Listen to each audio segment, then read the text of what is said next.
If you were to ask me right here, right now, what is my favorite rap albums of the decade, I would comfortably say, truthfully and honestly, that J. Cole's new album, The Fall Off, would honestly be in my top five best rap albums of the decade. I'm not even joking right now. I know that this album just is like less than 24 hours now, at least as of me recording this video. I'm on my third listen of The Fall Off, and I gotta say, this album is 100% amazing. It is incredible.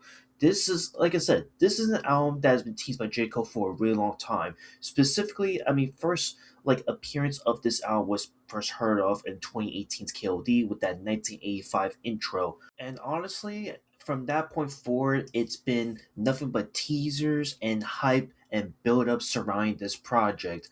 And look, I think I want to just start us off by saying that at the end of the day, if you're not a J. Cole fan, if you're not into why J. Cole is one of the biggest, most talked about artists of the last decade, then I feel like you should give The Fall Off a shot. Because right now, given that this is a double album, it's almost 2 hours in length, this isn't going to be for everybody in a day, first and foremost. Already, I can already hear a lot of criticisms like, oh my god, a double album? Ugh, that's way too long. I want to hear my albums like 40 minutes in length and just call it there. Like why go through all this effort? But when you consider that this is J. Cole we're talking about, and he's been teasing this project for, at least from what reports are saying, as late as 2014, from what I can tell, like this album has been in the works for many years, and again, I think this was 100% worth the wait. I think this is easily much better than his last few projects from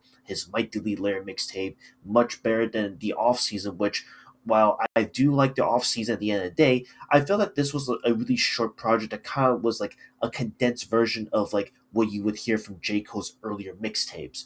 And in my view, to kind of like sum up like this the fall off right now, again, I'm only on my third listen, so I can only highlight like the best songs. Well, I would say I'll highlight the best three songs off of each disc.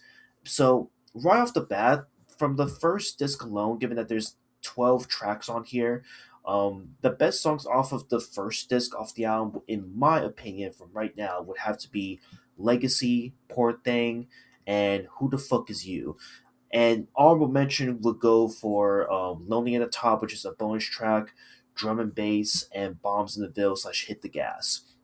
Now on the second disc, which is the kickstart of the 39 intro, etc. The best songs off of this one is, in my opinion, would be The Fall of is Inevitable, which is a song that was teased off of this project.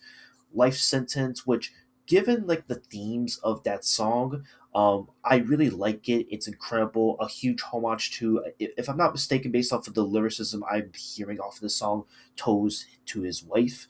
Um, 39 intro, which again, it's a lengthy intro, but man, the switch ups in that song are incredible. And for that one, I would say I Love Her Again as like another strong song off of the second half of this album. Now, with that being said, I understand that maybe this is the second half of the album is where there's going to be a lot of contentions. Like, really, like the Fall Off is like the best album of the year. Like, this, have you heard the second album? It's not that great. Honestly, if you haven't heard J. Cole's like past projects, how he can get emotional and go into like a more melodic version of himself, then you're more or less missing out on this album. Because again, in this project, we get to see like two sides of J. Cole really delved in, and it really just like feels like a reflection on J. Cole's life, his career, his comeuppance, and there's a lot more I can praise about this album that I haven't praised already. Because once again, I feel like you're gonna hear one of the best produced albums from J. Cole's discography ever on this project. A lot of really witty and strong wordplay. There's even a lot of really like cool and amazing songs with a lot of stories and back and forth moments that really showcases like J. Cole still being able to tell stories through his songs, and I really like that a lot. So again, I think right now, comfortably, truthfully, this album, from just the few listens I've listened to right now, I think that this is like, if you were to again ask me what is my favorite hip hop albums of this decade so far, this would be in the top five right now. I'm not even joking.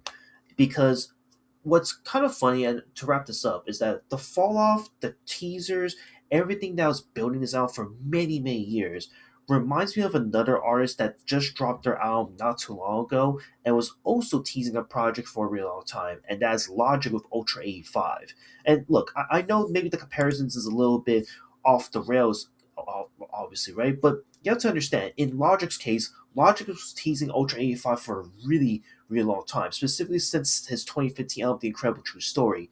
And when Ultra 85 came out finally back in 2024, this album proved to be, if not one of Logic's best and arguably one of his greatest works in his entire discography. And you can really tell by the amount of passion, the amount of effort that was put into this project years in the making. And I feel the same can also be added on to J. Cole's The Fall Off.